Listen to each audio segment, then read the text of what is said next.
Ժողովուրդ օրաթերթը գրում է ապրիլի 30-ին Երևանի սրտում Կասկադում ջազի միջազգային օրը նշվեց բացօթյա միջոցառմամբ, միավորելով ջազի սիրահարներին։ Ժողովուրդ օրաթերթը պաշտոնական աղբյուրներից տեղեկացավ, որ այս միջոցառումն անցկացնելու համար Երևանի քաղաքապետարանը քաղաքային բյուջեից հատկացրել է 34 միլիոն 433 հազար դրամ, մոտ 90,000 ԱՄՆ դոլար։ Երեկոյան ժամը 19:00-ից սկսած հարյուրավոր մարդիկ հավաքվել էին վայելելու հայաստանյան լավագույն ջազ երաժիշտների եւ խմբերի ելույթները։ Ելույթ էին ունեցել Լևոն Մալխասյանը, Արտո Թունջբոյաջյանը, Հայաստանի պետական ջազ նվագախումբը, Արտյոմ Մանուկյանը, Վահագն Հայրապետյանը ու շատ ուրիշներ։ Պայմանագրով նախատեսված է եղել 5-ից 6 ժամ տևող միջոցառման համար կառուցել բեմ։ Ելույթներին առնչվող յուրաքանչյուր դետալ եւ կազմակերպչական հարց պլանավորված է եղել պայմանագրով։ Պայմանագրի մյուս կողմը մատակարար ջազի հայկական ասոցիացիա ՀԿ-ն ապահովել է լուսային, ձայնային տեխնիկան, ինչպես նաեւ LED էկրանները։ Մասնավորապես նշված միջոցառման համար Երևանի քաղաքապետարանը միջոցառման իրազեկման, հանրահռչակման եւ գովազդի համար դիմել է բլոգերների եւ ինֆլուենսերների։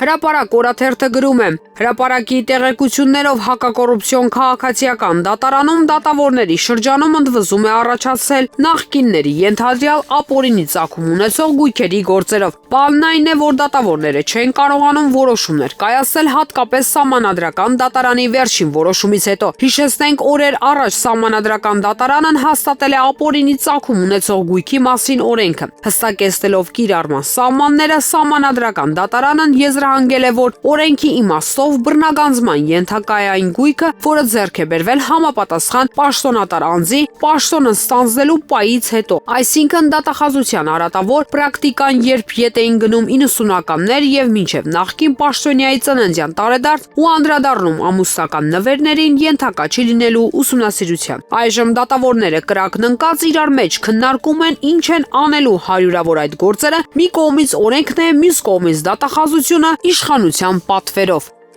Հրապարակ օրաթերթը գրում է. ՔՊ-ից հեռացված եւ սեփական կուսակցությունը ՄԱՍԿ հիմնած падգամավորներ Հովիկ Աղազարյանն ու Հակոբ Ասլանյանը իրենց նորաթուխ ուժի ղեկավար կազմի հետ կայացրել են որոշում, որ սկսում են Նիկոլ Փաշինյանին անվստահություն հայտնելու գործընթաց։ Այս պահի դրությամբ չունեն վարչապետի թեկնածուի փնտրտուքների մեջ են, այդուհանդերձ սանրութեթև են անում հանկարծ դրսից այնպիսի թեկնածու չառաջադրեն, որ գործընթացը հաջողելու դեպքում իրենց վարչապետը համագործակցի նախկինների հետ։ Բանն այն է, որ ՄԱՍԿ-ը հայտարարել է չեն համագործակցելու, ուստի չի բացառվում, որ հենց կուսակցության վարչությունից էլ ընտրեն թեկնածու։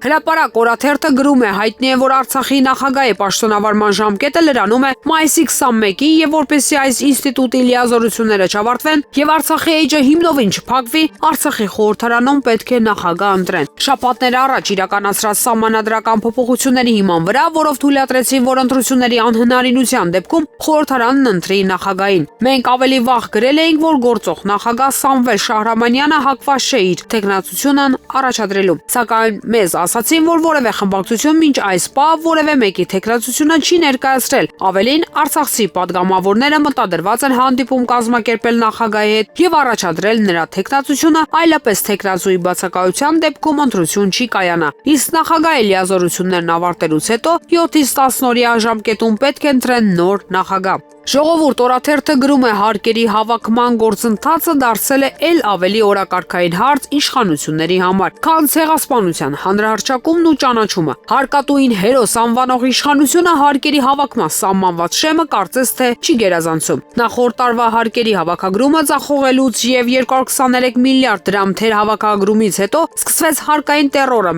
1%-ը դարձավ 5%, 5-ը 10%, իսկ բողոքող տնտեսվարողների կարծիքը ոչ ոք հաշվի չառավ։ Կրկին հանրության առաջ բարձրագոչ թվեր են ներկայացնում, որոնք իրականում այնքան էլ լավ արդյունք չեն, քանի որ պետք է դիտարկել ոչ թե թվերը, այլ դրանց հավաքման կամ էլ տնտեսվարողներից շորթելու ձևերը։ Նշենք, որ նախատեսել են հավաքել 563.4 միլիարդ, հավաքել են 566.5 միլիարդ դրամ, 3.1 միլիարդ դրամով ավելի։ Եվ սա տնտեսվարողների ուսերին հավելյալ հարկային բեռ ու պարտավորություն ավելացնելով։